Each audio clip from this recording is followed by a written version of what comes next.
ناظرین و سامعین حضرات گرامی آداب، میں ڈاکٹر قائد علی خان صدر شعبہ Urdu SPC government college Ajmer کے اس ایک روزہ ویبینار میں آپ سبھی کا خیر مقدم اور استقبال کرتا ہوں، اور امید کرتا ہوں کہ اس ویبینار کو کامیاب بنانے کے لیے آپ سبھی حضرات ابتدا سے اختتام تک جڑے رہیں گے۔ ہمارا یہ ویبینار اس ماہ آنے والے 72ویں یوم جمہوریت کے مبارک موقع کی پیش رفت ہے، جسے ہم تمام ہندوستانی آزاد ہندوستان کے آئین اور قوانین کے نافذ ہونے کی خوشی میں ایک ساتھ قومی تہوار کے روپ میں مناتے ہیں۔ لہٰذا اسی مقصد کے تحت ہم نے اپنے اس ویبینار کا موضوع اردو شاعری اور وطن پرستی رکھا ہے۔ یہ آپ سبھی جانتے ہیں کہ ہندوستان کا ہر باشندہ اپنے وطن سے بے پناہ محبت کرتا ہے، اور ہماری تاریخ بھی گواہ ہے کہ جب جب ہمارے ملک پر کوئی مصیبت یا پریشانی آئی ہے تو بلا تفریق مذہب و ملت ہم نے ایک ساتھ اس کا ڈٹ کر مقابلہ کیا ہے، اور اس کے لیے اپنی جانوں کی قربانیاں بھی دی ہیں، چاہے وہ 1857 کا غدر ہو یا تحریک آزادی یا کوئی اور مہم۔ بہرحال ان تحریکات کو سر انجام دینے کے لیے بہت سی کوششیں کی گئی۔ اس سلسلے میں ادبی تحریکوں نے بھی خوب بڑھ چڑھ کر حصہ لیا ہے۔ جہاں تک اردو شاعری کا تعلق ہے تو یہ بات ببانگ دہل کہی جا سکتی ہے کہ اردو شعراء نے اپنی غزلوں، نظموں اور گیتوں کے ذریعے اپنے وطن عزیز کی محبت میں سرشار ہو کر ایسے ترانے گائے جس نے ہر ہندوستانی کے دل میں وطن کی محبت اور عقیدت کا جذبہ پیدا کر دیا۔ اردو شاعری بھی ایسے بے شمار شعراء کے اسماء گرامی ہیں جن کے بارے میں آج ہم اس ویبینار میں ہمارے معزز مہمانان گرامی کی زبانی سنیں گے۔ ہمارے اس پروگرام میں اردو ادب کی 3 اہم شخصیات ہمارے ساتھ ہیں، جن میں ٹونک کالج کے شعبہ اردو کے صدر اور ایسوسیٹ پروفیسر سید صادق علی صاحب، جن کی ادبی حیثیت مسلم ہے اور جن کا تعارف ابھی اس ویبینار میں پیش کیا جائے گا۔ دوسری شخصیت دہلی سے ڈاکٹر نعیمہ جعفری پاشا صاحبہ کی ہے، جو اردو ادب میں اپنی پہچان آپ ہیں۔ تیسری شخصیت محترمہ عذرا نقوی صاحبہ کی ہے، جن کا تعلق بھی دہلی کے قرب نوئیڈا سے ہے، اور آپ ایک سنجیدہ شاعرہ، ادیب اور صحافت نگار ہیں۔ اب میں ویبینار کے رسمی افتتاح اور ہمارے معزز مہمانان خصوصی کے خیر مقدم یعنی ویلکم اور استقبال کے لیے ایشیا کے قدیم ترین اور پروقار ادارہ سمراٹ پرتھوی راج چوہان گورنمنٹ کالج اجمیر کے پرنسپل محترم جناب دیپک مہرا صاحب سے گزارش کروں گا کہ وہ ہمارے آج کے مہمان خصوصی کا استقبال فرمائیں۔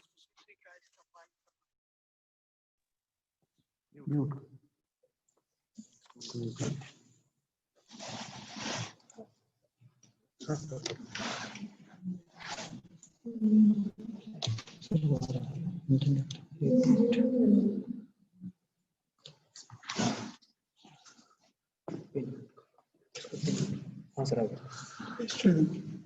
آگے سر وہ جو لائٹ جا رہا ہے نا اس میں آگے وہ ادھر آ جائے۔ نمسکار،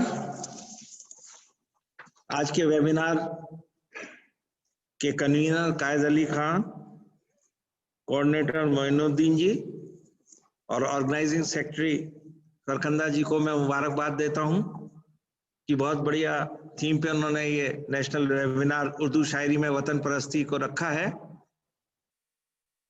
جیسا کہ قائد صاحب نے بتایا کہ ہمارے جو پوئٹس تھے، اردو پوئٹس تھے، ان کی جو پوئٹری تھی اس میں کس طرح سے دیش بھکتی کا جذبہ جھلکتا تھا، اور جس کے بارے میں آپ وستار سے اب اس سیمینار میں بات کریں گے۔ تو مجھے بڑی خوشی ہے کہ سمراٹ پرتھوی راج چوہان کالج اسے ہوسٹ کر رہا ہے۔ سبھی ایمیننٹ سپیکرز کا میں استقبال کرتا ہوں، اور یہ اپیکشا کرتا ہوں کہ آپ کی یہ سیمینار جو ہے سکسیسفل ہو۔ Thank you.